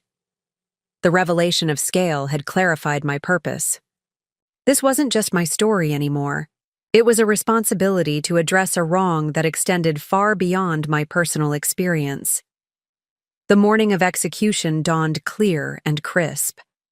According to our surveillance, Robert and Chloe were scheduled to depart for Vancouver in 3 hours. Monty was already there, preparing their digital infrastructure. Their confidence remained absolute. Not a single precautionary measure suggested they suspected our awareness of their plans.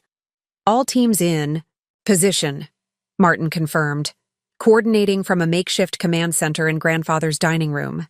Financial institutions standing by, law enforcement briefed in 3 jurisdictions, Child Protective Services ready in Vancouver. I nodded, calm despite the enormity of what we were about to unleash. The twins had just finished their morning, feeding, and I'd handed them to Catherine for their bath, a small ritual of normalcy before we upended multiple lives. Commence Phase 1, I instructed. With those words, the first coordinated actions deployed across 3 countries simultaneously. In Switzerland, banking authorities froze the accounts Robert had established using forged Morrison credentials, triggering automatic notifications to his phone. In Bermuda, financial regulators placed a hold on the trust containing the accumulated proceeds from his years of fraud, citing international money laundering concerns. In the Cayman Islands, similar actions locked down the shell companies he'd established to funnel funds internationally. Domestically, the injunction against our home's sale was formally filed and recorded, with copies delivered to both Robert's cousin Dean and the real estate firm. Phase 1 complete, Monique reported, monitoring the cascade of digital confirmations. All financial channels secured. Robert's response came within minutes, a flurry of calls to financial institutions, each met with the same response. Accounts. Frozen pending investigation of potential fraud. He's panicking, Lisa observed, tracking his phone activity. 5 calls in 3 minutes. Now for Phase 2, I said, checking the time. Carl nodded and initiated the second wave of our response. Criminal complaints were simultaneously filed in 3 jurisdictions, triggering formal investigations with Robert, Chloe, and Monty named as persons of interest. The evidence packages we'd prepared were delivered to federal authorities, complete with financial records, witness statements from previous victims, and documentation of current activities. Most crucially, an Interpol financial crimes alert was activated, flagging their passports and identities, both real and aliases, in international travel systems. Law enforcement is moving to their location now, Martin reported, listening to updates through his earpiece. They should intercept before departure. As these external actions unfolded, I executed our personal counterstrike. From a secure laptop, I sent Robert a single message to the email account he thought I couldn't access. Robert, while you were planning your escape with Chloe, I was planning your accountability. By now you've discovered your accounts are frozen and authorities are approaching. This isn't just about what you took from me. It's about Margaret Phillips and Teresa Henderson and all the others whose lives you've damaged. The Morrison fortune you coveted is now funding your prosecution. Every fake identity, every shell company, every transaction has been documented and shared with authorities. As for our children, the twins you abandoned without a thought, they will know only that their mother protected them from someone who would have brought them harm. And Aiden deserves better than a father who uses him as part of a cover story. Dawn attachment. A single photo of me, fully recovered, sitting in my grandfather's study with all the evidence surrounding me. Message delivered, I confirmed. Let's see how he responds. We didn't have to wait long. Security cameras at their hotel captured Robert and Chloe's frantic exodus to the parking garage, luggage abandoned in their suite. They had chosen flight over confrontation, exactly as we'd predicted. They're heading south on Interstate 10, Martin reported, tracking their phone signals. Law enforcement has been updated. Within 20 minutes, the situation resolved exactly as our strategy had anticipated. Robert and Chloe, attempting to flee to Mexico, were intercepted at a highway checkpoint specifically reinforced for our operation. Their arrest, initially for financial crimes, would soon expand to include additional charges as evidence continued flowing to prosecutors. In Vancouver, Child Protective Services arrived at Aiden's school with appropriate support resources.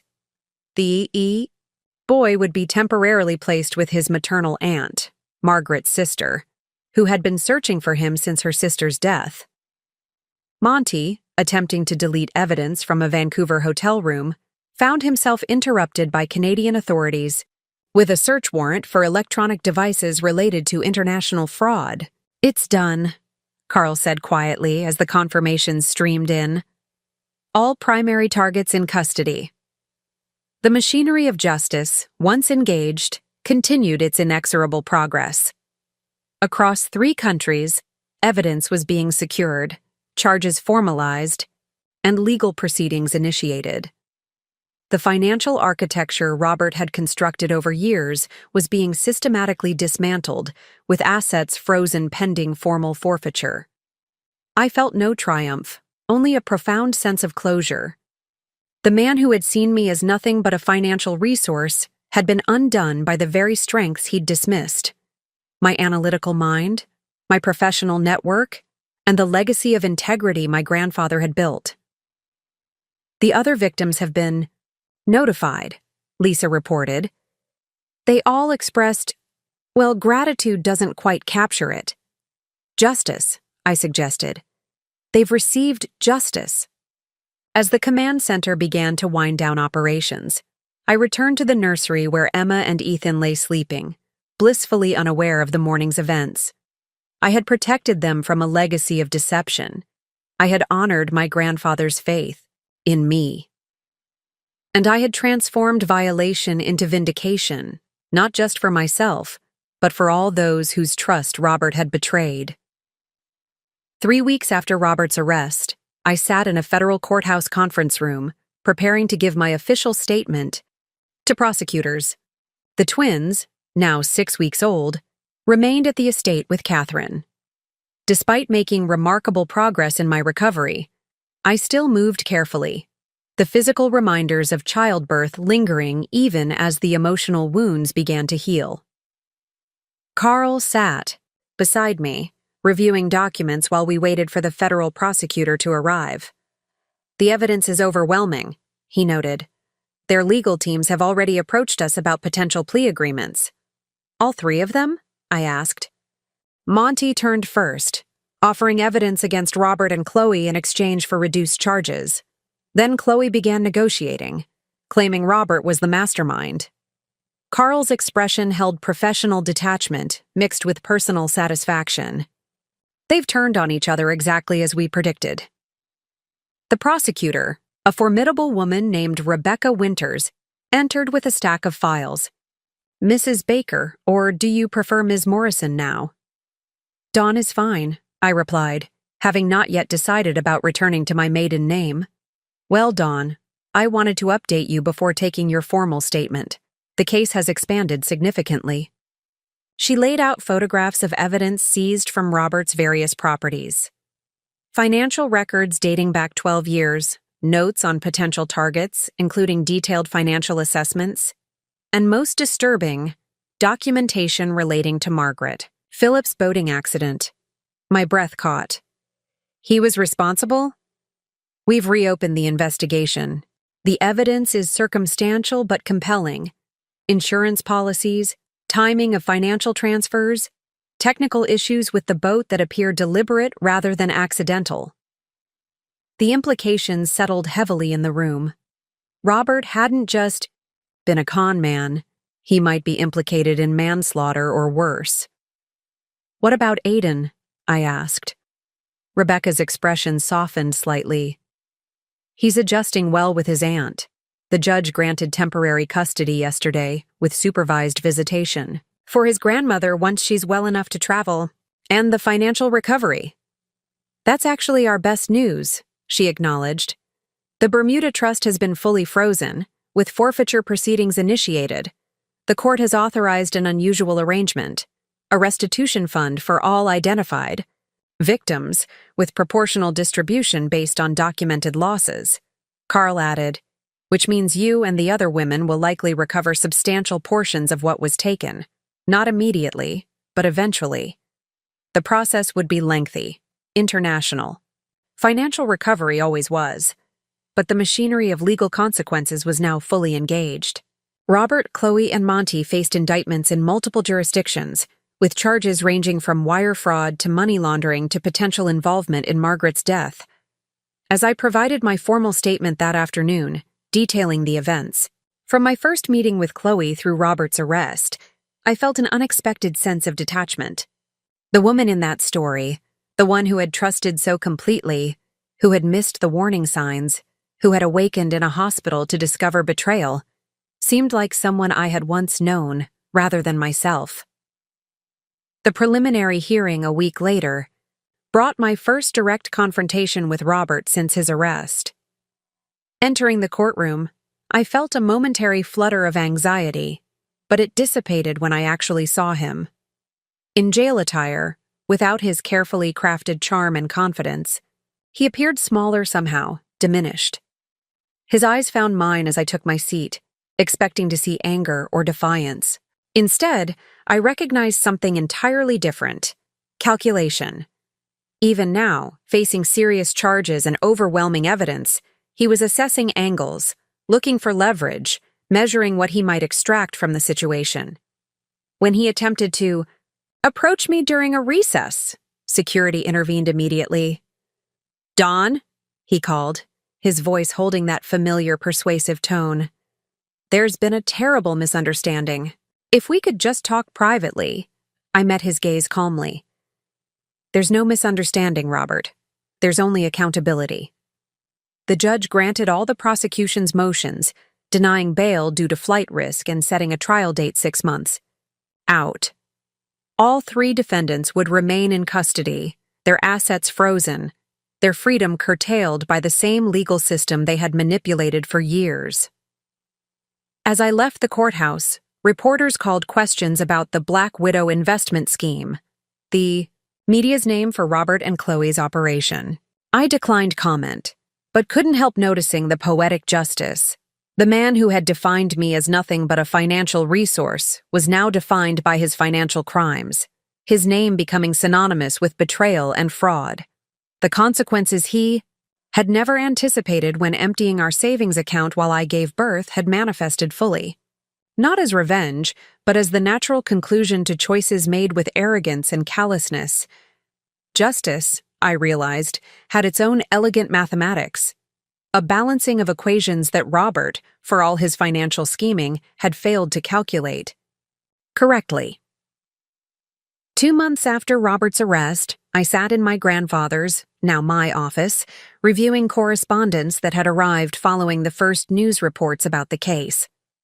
The twins napped in a portable crib nearby, growing stronger each day. At 12 weeks old, they were developing distinct personalities: Emma observant and thoughtful, Ethan expressive and energetic. Lisa entered with a tray of tea and more letters. "These came this morning, same as the others." I nodded, having expected this. Since the story broke, women had been coming forward, not just Robert's previous victims, but others who recognized the pattern from their own experiences with different perpetrators. Each letter shared a similar story: romance, financial integration, betrayal during vulnerability. "There are 17 new ones," Lisa noted. "That's 43 in total. And those are just the ones who felt comfortable writing to a stranger." I observed. The media had initially focused on the sensational aspects: the Black Widow investment scheme, the arrests, the multiple identities. But as the fuller story emerged, something unexpected happened. Women's financial publications began covering the case from a different angle, highlighting how financial exploitation often targeted women during major life transitions: marriage, pregnancy, illness, bereavement. My inbox filled with interview requests from financial advisors, women's advocacy groups, and parenting publications. The story had touched a nerve, revealing a type of vulnerability many women recognized but few had named. Monique knocked and entered with a visitor, Rebecca Matthews, financial crime specialist with the FBI. "Thanks for seeing me outside official channels," Rebecca said after introductions. "What began with your case has expanded significantly." She explained that the evidence seized from Robert, Chloe, and Monty had opened investigations into similar operations across 3 states. Financial predators targeting women during vulnerable transitions appeared to be a more organized phenomenon than previously recognized. "Your case created a template," Rebecca explained. "The documentation, the financial tracking, The coordination across jurisdictions, it's becoming a model for pursuing these crimes. After she left, Carl arrived with updates on the legal proceedings. Robert had rejected all plea offers, maintaining his innocence despite overwhelming evidence. Chloe and Monty, however, had both accepted agreements in exchange for testimony. The prosecutor expects Robert's trial to begin in approximately 4 months, Carl concluded. They've prioritized the case given the public interest. That public interest had created unexpected ripple effects in financial and legal communities. Several banks had contacted Morrison Financial about implementing similar security protocols to those that had flagged Robert's fraudulent activities. Law enforcement agencies had developed specialized training on financial exploitation in intimate relationships. Most surprising were the personal reactions. Neighbors who had known us as a couple sent supportive messages, often sharing their own observations of Robert's inconsistencies they'd noticed but never mentioned. Former colleagues offered assistance with rebuilding my professional network. Even Robert's family reached out. His sister, Diane, who had been estranged from him for years, contacted me through Carl. She suspected something wasn't right with his lifestyle, Carl explained. Says he exhibited similar patterns in his teen years: charm, manipulation, living beyond apparent means. Diane had valuable context to offer investigators about Robert's background and previous identities they hadn't yet discovered. Her cooperation strengthened the case further. The most meaningful ripple effect, however, came in an unexpected form. Margaret Phillips's sister, Jenny, now caring for Aiden, reached out through our legal team. After careful consideration and consultation with Aiden's therapist, she requested a meeting. She thinks it might help Aiden to know there are others who understand what it means to be deceived by Robert, Lisa explained, having spoken with Jenny directly. Not immediately, but perhaps when he's ready. She believes connecting with you and eventually the twins might help him feel less isolated in his experience. The thought of meeting my children's half-brother, another innocent, affected by Robert's schemes, filled me with complex emotions. Protective instinct for my babies, compassion for a boy who had lost his mother and now was losing his understanding of his father, and a sense of responsibility that extended beyond my immediate family. These expanding circles of impact continued outward from what had begun as my personal betrayal. Each ripple connected to others who had experienced similar harm, to professionals working to prevent future exploitation, to families rebuilding after deception. What Robert had intended as an isolated extraction of wealth had instead created a network of awareness, support, and prevention that would long outlast whatever sentence he ultimately received. That evening, as I nursed the twins in the quiet of the nursery, I reflected on these unexpected consequences. Robert had believed he was writing the end of our story when he emptied our accounts. Instead, he had inadvertently created the beginning of something much larger, a reassessment of how financial vulnerability intersects with life transitions, particularly for women. His betrayal, meant to diminish me, had instead expanded my understanding of purpose in ways neither of us could have anticipated. 1 year after giving birth to the twins, I stood at the podium addressing a conference of financial advisors, estate planners, and family law attorneys. Emma and Ethan, now toddling and curious about everything, remained at home with Monique, who had transitioned from crisis manager to cherished family friend. Financial vulnerability often coincides with life's most significant transitions. I explained to the attentive audience: marriage, parenthood, illness, bereavement, moments when we are focused on emotional needs rather than financial vigilance. My presentation outlined the patterns we had identified through analyzing dozens of cases similar to mine. The warning signs, the protective measures, the resources available to those who suspected exploitation. The response had been overwhelming. Professionals, eager to better serve clients during vulnerable periods. After the Robert Baker case made headlines, I had found myself unexpectedly positioned at the intersection of financial expertise and personal experience. Initially reluctant to step into a public role, I gradually recognized the unique perspective I could offer. What began as occasional speaking engagements evolved into Morrison Protection Strategies, a consultancy focused on financial security during life transitions. Working with a small team of dedicated professionals, we developed protocols for financial institutions, educational materials for healthcare providers who worked with new parents and the elderly, and direct services for those recovering from financial exploitation. Robert's trial had concluded 3 months earlier. Despite his continued denials, the evidence proved insurmountable. His sentence, 22 years for financial crimes, with additional charges related to Margaret's death, still pending, ensured he would no longer threaten vulnerable women. Chloe and Monty received reduced sentences in exchange for their testimony, though still substantial given their roles in the scheme. The restitution fund had begun distributing recovered assets to victims, with my portion directed to a foundation supporting children affected by financial crimes. The twins would never want materially, the Morrison Trust ensured that, but they would grow up understanding that financial security brought responsibility rather than entitlement. My most meaningful work, however, came through regular meetings with Aiden and his Aunt Jenny.